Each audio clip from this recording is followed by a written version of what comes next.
What's up everybody, welcome back to the channel and welcome to another Pokemon VGC video. I am going to be giving my thoughts on the Direct and why I am so very disappointed with these absolutely phenomenal games. So there's a lot to talk about today. If you guys enjoyed, do me a favor, leave a like in the video, subscribe to the channel, turn on notifications because I bring you daily Pokemon Sword and Shield content, and answer my comment question of the day. Given the topic of this video, what do you think is going to happen for VGC in 2022? But yeah, let's go ahead and get into it. Let me just transition here.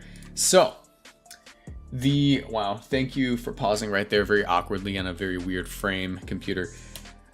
Okay, so we just had the Direct today, and these games look phenomenal. I'm going to keep it real with you. I'm super excited for these games. It has been a long time since I have bought a Pokemon game for the merit of the story and the content of it, rather than just because I love playing competitive. And it seems that these games are going to be the first that I buy for the content of the game beyond competitive, strictly because it seems like there isn't going to be any competitive around it. And I'm going to get into that in a second. Given prior events in terms of new games releasing, it was like the majority of the VGC community's consensus that we were going to be moving over to Brilliant Diamond Shining Pearl for VGC. We knew for a fact Legends Arceus is strictly a single player game. Didn't really care much for it. I think it's going to be cool. I'm going to play it on my own. I'm just going to have a fun time by myself. Might stream it a bit. But in terms of competitive, many people were assuming that Brilliant Diamond Shining Pearl were going to be the games for 2022, including myself. I was a big advocate for that mindset. But we actually got an announcement at the end of the Pokemon Presents today that just straight up shoots that down, which is interesting because they never really made a comment about VGC before. But they say ranked battles will not take place in Brilliant Diamond Shining Pearl or Legends Arceus. This doesn't necessarily mean we're not playing VGC on it, but it heavily points towards it. And I'll get into why it doesn't necessarily say that we are, but it implies that we're not. There's still like a minuscule chance, but I'll get into that in a second.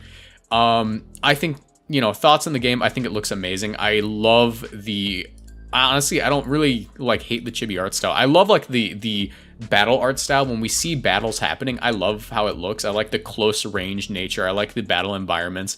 I think Ilka did a phenomenal job with this game. The UI is very reminiscent of Diamond and Pearl, obviously. And the overworld, I don't hate. I think it looks fine. We have been confirmed to have online functionality, which I'm surprised people didn't realize we're getting online functionality. A lot of people are still arguing about the ability to battle your friends on this game, even though it's been confirmed. The existence of a union room implies we're getting online functionality, which we can actually see here. Also following Pokemon, that's cool. But interact with trainers from all over the world in the union room. There's a local union room, and then there's also a global union room. So I believe Pokeaim actually clarified this in a tweet earlier today. Even though there weren't ranked battles in Brilliant Diamond Shining Pearl, there never were. There weren't ranked battles in regular Diamond and Pearl. But the fact that we still have the ability to battle and to perform double battles and single battles, because obviously they wouldn't remove features from Diamond and Pearl if they're only improving, it doesn't mean that we're not going to get VGC tournaments on this game.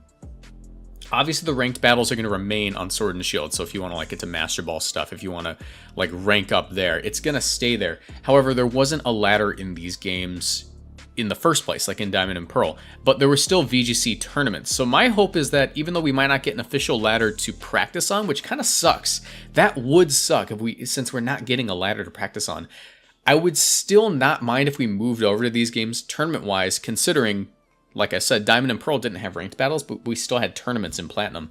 So yeah, that's my hope there. And the alternative would be we don't move over at all for tournaments and we keep playing on Sword and Shield. But something that did give me a little bit of hope, and something that other people pointed out online, it's going to have connectivity with Pokemon Home in 2022. Legends Arceus also will, and we'll get into some of the cool Pokemon over there in a minute. But I feel like the connectivity with Pokemon Home might just, comboed with the fact that we might not be moving over for VGC to Brilliant Diamond Shining Pearl. Combo with that fact, I think maybe there's a slight chance we might get the update that will allow some Pokemon from Brilliant Diamond Shining Pearl to be transferred into Sword and Shield. Now, I'm not really banking on this. I don't think Game Freak would ever do something so consumer friendly as to allow us to do that. But they're running out of things to rotate to. In terms of VGC stuff, Like, we've had just about every format we could except for double restricted, which was something that we expected a while ago. Because what happened? So we had the regular restricted dex format. You know, we only use Pokemon caught and found within the Galar region. And then we got a few more Pokemon through home as the year progressed in 2020. And then we got our first major update in the Isle of Armor. And then we got, you know, our second major update in the Crown Tundra. And then from then on, it was like, okay, we have our regular VGC format, like our 2017 equivalent, if you want to call it that. We had our 2018 equivalent, which was just an addition of a lot of Pokemon, like our National Dex format. And then we had our restricted format, which was Series 8 and Series 10, which is currently going on. Series 8 was only one restricted, which was interesting because usually it's two restricteds, and a lot of people's mindset with that was like maybe the Dynamax thing made them want to stick to one restricted. But then in Series 10, we still only have one restricted despite a ban on Dynamax. So my thought process is we might eventually get this update in 2022, strictly because we're running out of formats to go to without repeating a ton and having it get stale. Because if we were to keep doing what we're doing right now without any new Pokemon, the logical next formats would be a Dynamax banned version of Series 7, which is like our National Dex format, and then dual restricted Dynamax format, and then dual restricted non-Dynamax. And then from that point on, we're like out of formats. That's like 3 formats we have left beyond Series 10.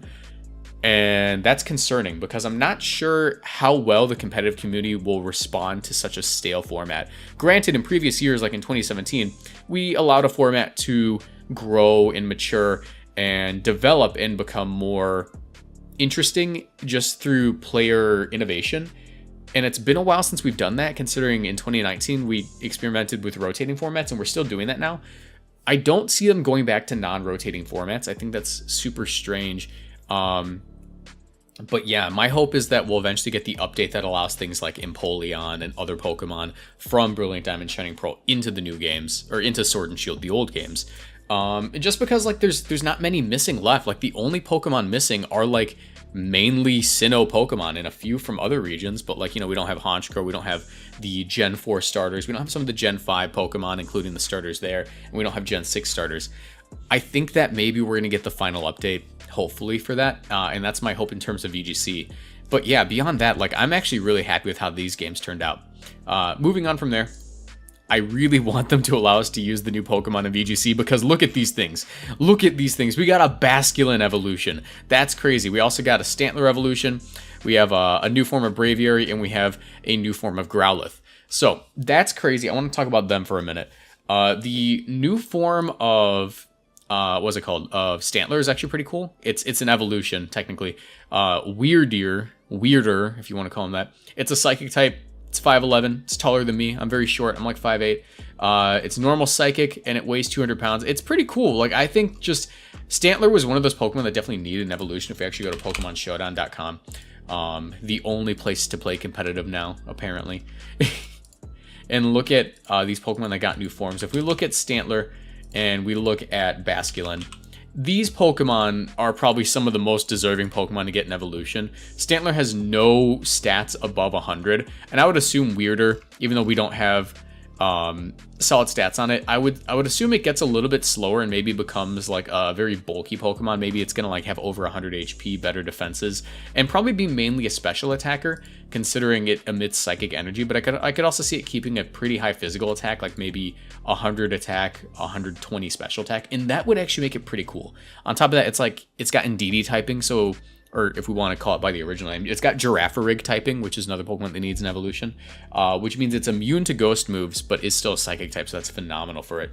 I'm excited for that. But Basculin, this guy, Garbage-Mon, has the ability adaptability. Absolute trash. Somehow it managed to be a water type with an okay attack stat and an amazing ability, and it still ended up being bad.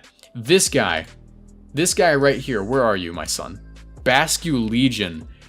It absorbs the souls of dead Basculin, and it's 9 feet tall. It's 9 feet long, actually, but it's 242 pounds. They literally had to call him the Big Fish Pokemon, because this guy's going to be crazy. Like, I'm going to love using it in Legends Arceus. Like, that's going to be, like, one of the Pokemon that I catch for my team. But, wow, I really want to see what this guy's stats are, because I want to use this thing in VGC. Freaking water ghost, like that's super cool. That is super cool. And I feel like it's going to be fast. Like, it looks like it's going to be fast. So I would assume the way that they would just buff the heck out of Basculin would be to give it like 120 speed, maybe like 100, 110. Like faster speed. Even if it's only like 2 more points, 100 is a great speed tier to hit. And then just beef out its bulk. There's no way you're going to make this thing not be a bulky Pokemon. It weighs 200 pounds, dude. Name one 200-pound Pokemon that's that frail. Like, I want to see this thing get buffed. But yeah, the Pokemon I'm less excited about, I don't really care much for Arcanine, or for Growlithe. I hope the new Arcanine form's cool. It'd be nice getting like an Accelerock user, because it is Rock Fire. It'd be cool if we had like Intimidate, Accelerock, Arcanine. That'd be cool. I would imagine, I don't know how great it's gonna be in VGC because the typing isn't that great. Like Fire Rock, we know it's great with specifically Colossal, but beyond that, like, it seems like a garbage typing. I don't know how well it's going to do, but I still like the idea of it existing and maybe being transferable back in a minor update. I doubt we're going to get it, though. But Braviary is pretty cool. I think that this new Braviary is pretty interesting. Psychic Flying is a pretty okay typing. It's pretty frail to a lot of things. Like, it has a lot of weaknesses. But I am excited to see what it can do. I don't know if it would keep the ability Defiant if it were to be allowed in a game with abilities, because we actually don't know if abilities are confirmed for this game yet. But I am somewhat excited for it. I think it's going to be kind of cool. But honestly, I'm mostly just excited for the Basculin form. But yeah, those are my general thoughts. VGC, it's going to struggle. It's going to struggle if we don't get some kind of update. If we can transfer some of these newer forms into Sword and Shield, that'd be phenomenal, but I don't see it happening. It sort of reminds me of how we got Melmetal in Let's Go Pikachu and Eevee, and you couldn't transfer it back into Sun and Moon, but eventually when Gen 9 came out, you could transfer it forward. So I think that's the most likely case for a lot of these new Pokemon from the Hisuian region or whatever it's called. So yeah, that's my thought process for that. But I'm really hoping we get the update that lets us move some Pokemon from Brilliant Diamond Shining Pearl into Sword and Shield. Or at the very least, we have tournaments for Brilliant Diamond Shining Pearl, despite there not being a ranked ladder. So those are my thoughts. Let me know what you guys think in the comment section down below. I just thought I'd put a video out here. Obviously, I am not the prime source of information you can go for in this sort of thing. I'm just a guy on YouTube who is really excited for these games, but also somewhat disappointed with the competitive aspect of them. So yeah, let me know. Leave a like. See you guys in the next one. Bye.